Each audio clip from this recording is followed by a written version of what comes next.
lots of news to get to, including the fact that Dameon Pierce, here's my question.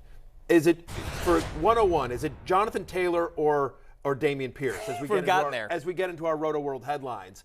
I mean, like, have they fitted Dameon Pierce for his Hall of Fame jacket yet, or do you think you wait until after the first game here? Is he more like a young Barry Sanders or a young Emmitt Smith? Yeah. Break down Dameon Pierce for me here. This is our preseason rocket ship, right? Dude. Dameon Pierce goes from 4th-round pick that nobody cares about, right? And now he is the talk of town in fantasy land. Now, when I watched Dameon Pierce out of Florida, and there's not much tape in the beginning of the season because Dan Mullen would not hand the guy the football, Matthew. I mean, he was not getting 10 carries a game.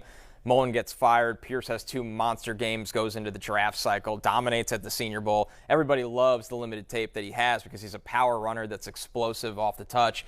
Reminded me of a young David Montgomery at Iowa State with the power, but he's a little bit more explosive.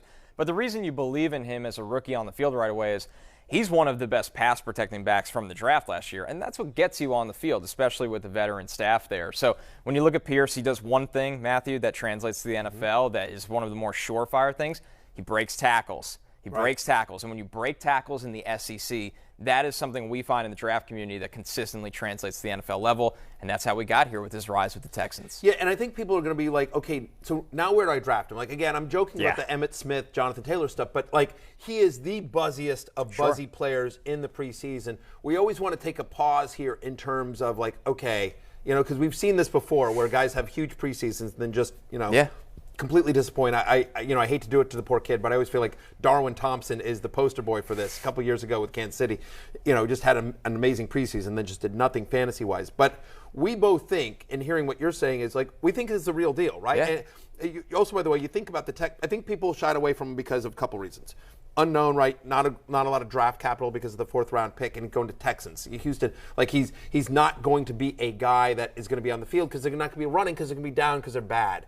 But if he's good at pass pro, he's going to be in on passing down situations. Do you think this is a guy that has a chance to be a 3-down back? Is he a decent pass catcher? What was the comp on him coming out of college for that? Yeah, I do, and that's why you go back to David Montgomery, not a guy that's going to be motioned out to the slot and running routes in a Christian McCaffrey mold or anything like that, but an outlet out of the backfield where he has soft enough hands to catch the ball, make the first guy miss, and pick up the extra yards. And let's be honest, another reason why we like Dameon Pierce is because Davis Mills is a guy that's going to be looking to that outlet pass. Correct. This is not going to be a vertical offense outside of Brandon Cooks. The wide receiver room does not impress you by any stretch of the means. Davis Mills has had problems this summer pushing the ball down the field, and that leads you to kind of buy into, like you said, whether it's garbage time, those short outlet throws, or running the ball early in the game, and the fact that, let's be real, who else on this roster in this backfield scares you for the workload at all affecting Pierce? Well, that's a great point, right? So you think about Marlon Mack, right? Marlon Mack didn't play until the second half in this game. Rex Burkhead took 3rd and long snaps.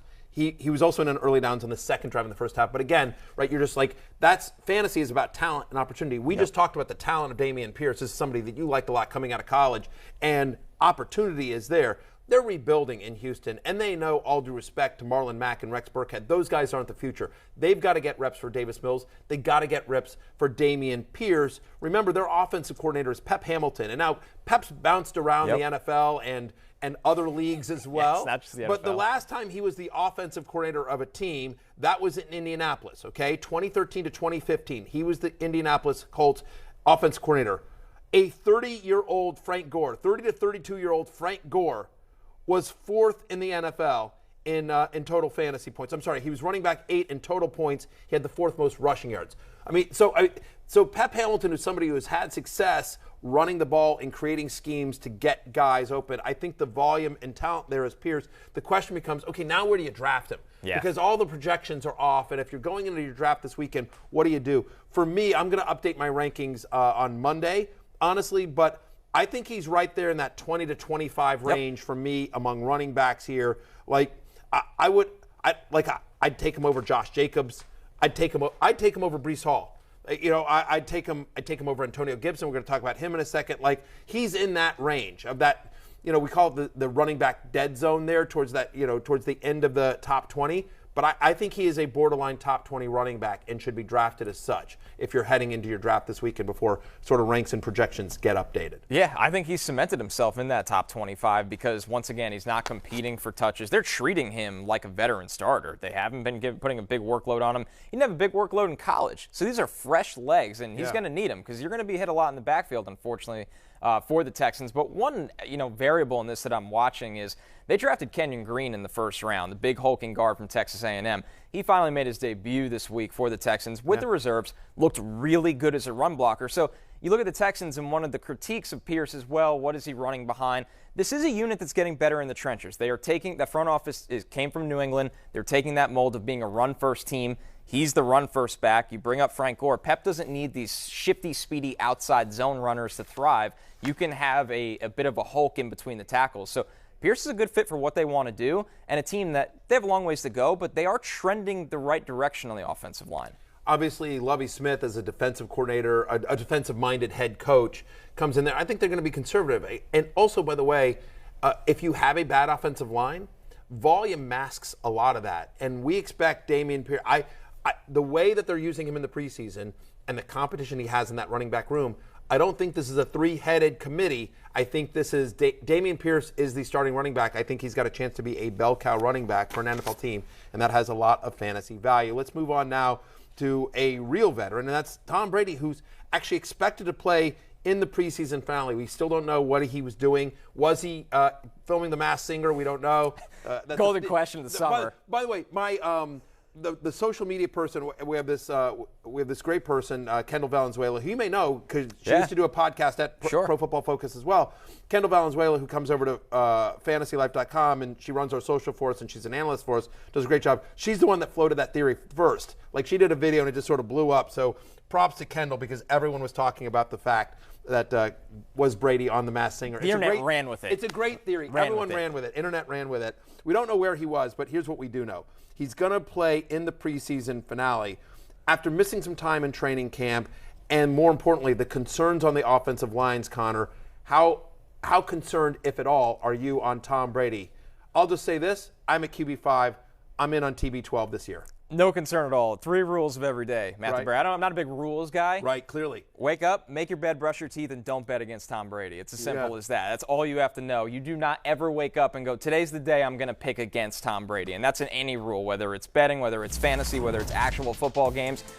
Tom Brady is back, and he's going to play in the preseason. And he's throwing again to Chris Godwin, Mike Evans. Yeah. Now they have Julio Jones and Russell Gage. And look at him moving through these cones. Look at this. Look at this footage. Like, this is the reason to believe it. You think a bad quarterback could just walk through cones in shorts and no pads with no pressure on him? I think not. Yeah, I'm all in. Anyway, yes, but. I don't think making your bed is a rule, more of a guideline. I'm not a whatever. It's a routine. I'm not a bed maker. Yeah. Like, it's just going to get messed up again. Well, my wife is a bed maker. My wife does. My girlfriend is. Okay, so your girlfriend. Right, so there you go. Still counts. Fair enough. Teamwork. But I do agree, like I was going to say, like, death taxes don't bet against Tom Brady. We're both there. Like, by the way, Brady has played in every year that he's been healthy. Brady's participated in at least one preseason game since he was drafted in 2000. So I think the people are just like, why is he playing? Is he concerned? That kind of, no. Like, Todd Bowles said this. Here's a quote. We have some new guys on the O-line. We have some new guys at receiver. So other than having practice together, we need to see him in a game in certain situations and just the flow of it. No matter how long it is, we just need to see it, which makes total sense. And by the way Tom Brady, runs a team, he's going to be like, what are you talking to the right tackle? What are you doing? Yes. You need to come off that. You need to take one step back. A step early or whatever. Like, he'll yell at those guys. Yeah, he's particular. He'll snap him into shape. You and Tom Brady, the same people. 100%, absolutely. Everyone says it. Everyone says it. We are. When him and I walk into the same room, people are like, "Which one's which?" 1,000%. Happened to me. We're exactly the same in every aspect except none of them. All right. Except we're both over 40. That's literally what I have in common with. The only things I have in common with Tom Brady. I was going to say we're both over 40, and we're both men. That's pretty much it. That's all we have in common. And you have kids. We both have kids. We're both fathers. And I was going to say we both outkicked our coverage because my wife is so much better looking than I am. But I don't know if that's true because, Giselle is beautiful, of course, but So's Tom. Yeah. Like, I don't know that Tom outkicked his coverage. I think they're both sort of equals. So, right, exactly. Are you on the TB12 diet? No, I'm on the chicken finger diet. Okay, I like that. No, is what I am. Yeah, no, exactly. I'm on the chicken finger and Choco Taco diet. Rest in peace, Choco Taco. I've been hoarding them. Okay, so this is I really wanted to save this for you because this is I think one of the most fascinating. As buzzy as Dameon Pierce has been in the preseason, Treylon Burks is anti-buzzy. I don't know that anyone's stock has dropped more in the fantasy community over the preseason than Treylon Burks, who everyone was like, this is the A.J. Brown replacement. Yeah. Robert Woods is 30 years old, coming off the ACL tear. They don't really have anyone else. He's physically like A.J. Brown. Like, this is the A.J. Brown comp. He's the replacement. He's going to be a beast. And then he's playing with a fourth string? What do we make of this Treylon Burks situation, Connor? It's concerning. Let's just call it what it is. Right. And this has been going on since OTAs, right? This is a pattern now of being in and out of OTAs, being in and out of training camp, whether it's little injuries, whether it's, not maybe being up to football level shape. There's a lot of weird things. Held out of practice on Thursday. I don't like weird things consistently. I'm with you. To your point, left practice early on Wednesday. We don't know what the injury was. Held out of practice on Thursday. Spotted with a wrap on his left leg after the second preseason game the Titans played against the Buccaneers. Like, a lot of bad juju around Treylon Burks. But does that mean there's a buying opportunity? He's currently going as 121 on Yahoo. I have him at wide receiver 53. I have him slightly higher than where he's going on Yahoo. They have him at wide receiver 62. I'm at 53. But I'm outside my top 50. My feeling there at 53, and I may have to lower him even more, but my feeling was he's a first round pick. They don't, like, all due respect to Nick Westbrook-Aquino, like, they don't have a lot after Robert Woods. They need Treylon Burks to work. They do, and it's a little concerning, right, when you hear more buzz about a day 3 slot guy and Kyle Phillips that they drafted. Right. And that's where I'm like, whoa, okay, right. we're more concerned there. So I think with Burks, the problem is, and this goes back to college, and I liked him, especially physically, what he could do with the ball in his hands. But that's the trick. You need to get creative, get the ball in his hands. He won basically 3 ways in college. Vertically, which is great. Obviously on screens, because he can catch and run after the catch. And then really pitch passes. They would give him sweeps. They would use him as a ball carrier because he has build-up speed around the edge. Tennessee did not really look interested in doing that early in the preseason so far. Yeah. Do you need involvement to get him going, get him on the right track? And when you're not practicing, especially a guy like Mike Vrabel, yes, coach of the year, but a bit of a hardo, and it works. It works, but he's from the Belichick school, right? Yes, Vrabel is a move the drill guy, right? Yeah. If you get hurt, he moves the drill beyond you. If you're not practicing, he moves beyond you. Yeah. I'm concerned. I would be completely lying, especially in a rookie wide receiver class where other talent is popping here, and it's not just the round 1 talent; it's the day 2 talent. Burks has not. Now he has time, but if you're expecting big things this year, just because there's open workload there, volume there. It feels like a bit of a wish right now. I love Robert Woods. Robert Woods made my love-hate list this year, specifically not just because of I know people are like, it's 30 ACL, but this is a guy who's been a top 20 wide receiver ever since he came to LA. He was used inconsistently in Buffalo, but for the majority of his career, Robert Woods has always been a top 20 fantasy wide receiver, and he's going to get a lot of volume, whether it's Tannehill or ultimately Malik Willis. I think Tannehill's the starter this year, unless he gets hurt. Willis is more of a project. Tannehill's going to look for the veteran guy. The great thing about Robert Woods is that Robert Woods is hey, I need you to run 10 yards and 2 feet and take a right. He runs 10 yards, 2 feet, and takes a right. Like, he's a very precise route runner, which I think will help Ryan Tannehill. He'll really appreciate that. I think he's the value. I think he is the value in the Tennessee wide receiver core. Burks feels like, a late-round flyer if you're dealing with him at all in a redraft league. That's exactly right. Let's keep the concern train moving, unfortunately, and talk about Antonio Gibson, who is just in a really strange place right now. You hear special teams. You hear that he likes the return aspect of the game, but you're seeing a lot of Brian Robinson early. Yeah. Gibson does have the fumbling issues. Where is your concern level right now with Antonio Gibson, and how much does this special teams role play into that? It's significant. Okay. For me, here's the biggest concern, and you know me, I'm a Washington Commanders homer, right? Hail to the Commanders, hail victory. Like, that's my team. I'm a lifelong fan, and I love Antonio Gibson. I have him on literally almost every dynasty team I have, so this is a bit of a concern.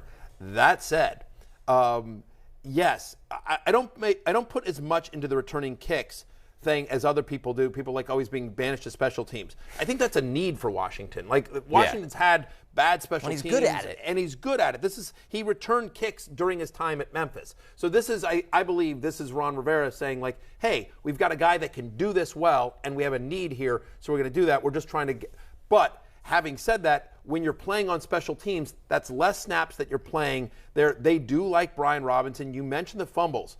No running back had more actual fumbles or lost fumbles last year than Antonio Gibson, right? As you see it here on your screen, right? 6 lost fumbles in 2021, the most among running backs. It's unplayable. And I will tell you, talking to people around the team, there are people in Washington that feel like Antonio Gibson single-handedly lost them a couple of games last year with crucial late fourth quarter fumbles in enemy territory.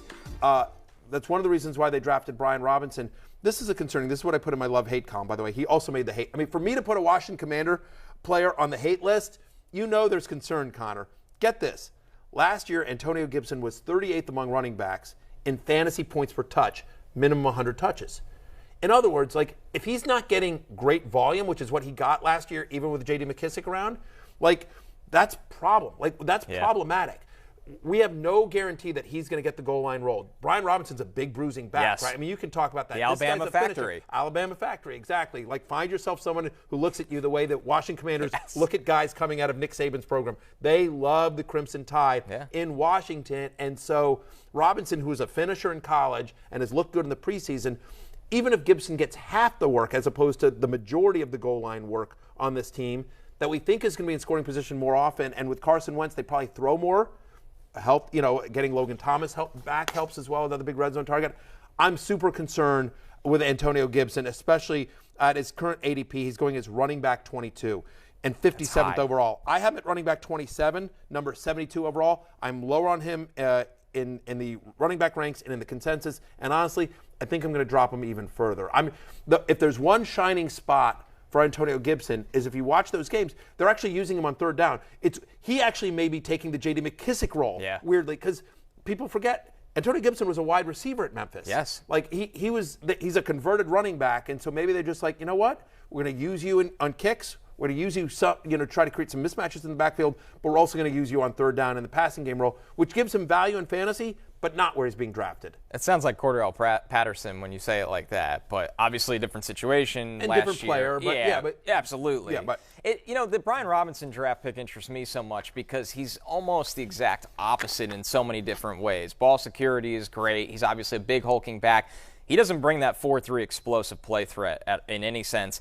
But where I wonder in fantasy, or at least where I'm significantly concerned, is I do think Brian Robinson's the goal line back from day one. And I think Gibson gets completely phased out in that situation where if you're not in a PPR league, we're talking top 25 running back. Right. That's a really high value for a guy that really won't be significant in the red zone. So he's a tough evaluation right now. I agree with you. They like him as more of a weapon, I think, than a true running back. I just want to ask you one quick question here before we go to break. You're in a draft. Clock's ticking down. Antonio Gibson or Dameon Pierce? I'm taking Pierce. Yeah. I'm taking Pierce. I'm with you. I used to do this on my old show. We used to call it the name game, and then it went away. So I think I'm allowed to do it, and whatever. If I get a cease and desist, I get a cease and desist. So real quickly, Antonio Gibson or Josh Jacobs? I still go with Antonio Gibson. I agree. There is no good sign with what's going on with Josh Jacobs right now. That started when they didn't pick up the fifth-year option, and it's carried over throughout the entire summer. Antonio Gibson or A.J. Dillon? A.J. Dillon. Agreed, 100%. Antonio Gibson or David Montgomery? Still going with Antonio Gibson. I don't like anything about the Bears' run game right now. I might go with Montgomery if the Khalil Herbert injury is a little bit more serious than we think, because he just insane volume on Montgomery. But that's a tough one. We'll talk about him coming up later in the show. Antonio Gibson or Damian Harris? I go with Antonio Gibson. I agree, but Antonio Gibson or Ramondre Stevenson? I probably lean Ramondre. I'm with you. Yeah. Same thing. Look at New you. England has a type. Ramondre was LeGarrette Blount. Yeah. And then they draft him again. Teams do this in the draft, Matthew. Yeah. They go, we used to have that. We loved it. Let's do it again. That's why Ramondre, you look at open lane to be the guy there in New England. For a team that loves to run the ball. Did we just become best friends? Best friends. Yes, we did. Don't touch my drum set. Don't touch my drum set. Hi, I'm Mike Tirico, and thanks for watching. Make sure to hit subscribe for the latest news and highlights from NBC Sports.